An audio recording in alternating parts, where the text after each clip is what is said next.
Hello there, आज की इस वीडियो में हम बात करेंगे टर्निंग। आखिर टर्निंग का हिंदी क्या होता है। देखिए, टर्निंग के बहुत सारे हिंदी मीनिंग होते हैं। इस वीडियो के माध्यम से एक हिंदी अर्थ देखने की कोशिश करेंगे जिसका यूज हम बहुत ज्यादा करते हैं। साथ ही देखेंगे कि जो मॉडल वर्ब्स होते हैं, जैसे विल हो गया, सेल हो गया और वुड हो गया, तो आखिर इन मॉडल वर्ब्स के बाद वर्ब का कौन सा फॉर्म आता है। क्या वर्ब का फर्स्ट फॉर्म आता है या फिर और कोई सा फॉर्म आता है। तो आइए वीडियो की शुरुआत करते हैं। सबसे पहले मैं यहाँ पे एक वर्ब लेता हूं बी। देखिए, मैंने यहाँ पे एक शब्द लिखा बी, जो कि क्या है, वर्ब। इस वर्ब की अलग अलग फॉर्म्स होती है। मैंने यहाँ पे लिखा प्रेजेंट फॉर्म, जो कि होती है V1, मतलब V1 के नाम से हम इसे जानते हैं, होती वो प्रेजेंट फॉर्म है। इसी तरह से इसकी पास्ट फॉर्म होती है, जिसको हम V2 के नाम से जानते हैं। इसकी प्रेजेंट फॉर्म हो सकती है इज एंड आर। इसी तरह से इसकी पास्ट फॉर्म हो सकती है वाज, वर।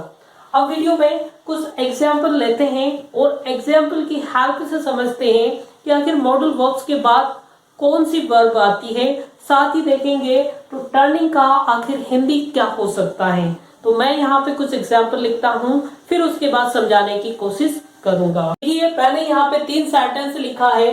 पहला सेंटेंस है I am 25 years old, मतलब मैं अभी की वर्तमान की बात कर रहा हूँ। मैं वर्तमान में कितने साल का हूँ, 25 साल का। अब ये कैसे पता चला, क्योंकि मैंने यहाँ पे am यूज किया, जो कि बी की प्रेजेंट फॉर्म है। यानी प्रेजेंट फॉर्म होने की वजह से ये अपना जो सेंस है, अर्थ है, वो प्रेजेंट में देगी। तो इसका मतलब हो जाएगा कि मैं 25 साल का हूँ। अब चूंकि इज, एम, आर, आई के साथ एम आता है, इसलिए मैंने यहाँ पे एम लगाया।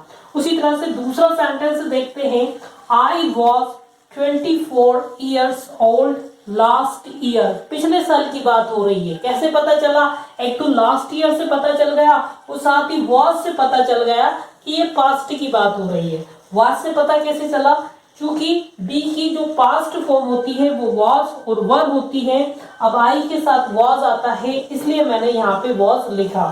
तो I was 24 years old last year, मतलब पिछले साल में कितने साल का था, 24 साल का था। अब यहाँ पे बात कर लेते हैं। I will be 26 years old this year, मतलब इस साल मैं 26 साल का हो जाऊंगा। जैसे ही ये साल पूरा होगा, मैं कितने साल का हो जाऊंगा, 26 साल का हो जाऊंगा। ये फ्यूचर की बात हो रही है। देखिए, हम फ्यूचर में विल या कभी कभी आई के साथ शैल का यूज भी करते हैं, लेकिन आजकल ज्यादातर विल का यूज होता है, इसलिए मैंने यहाँ पे विल का यूज किया। तो आई विल। अब विल क्या है, एक मॉडल वर्ब होता है।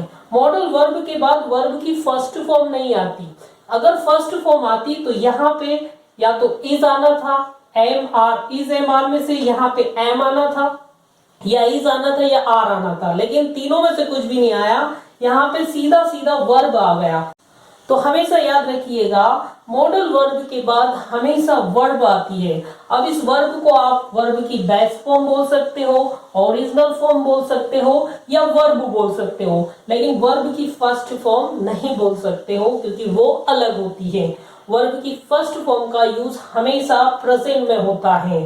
तो इस सेंटेंस का मतलब हो जाएगा कि मैं इस साल 26 साल का हो जाऊंगा। अब अगर इसी सेंटेंस को मुझे टर्निंग के साथ बोलना है तो मैं किस तरह से बोल सकता हूं। देखिए, मैंने यहाँ पे एक सेंटेंस लिखा जिसमें टर्निंग का यूज किया है, और सेंटेंस क्या है, I am turning 26 this year. इसका मतलब हो जाएगा कि इस साल के अंत तक मैं 26 साल का हो जाऊंगा।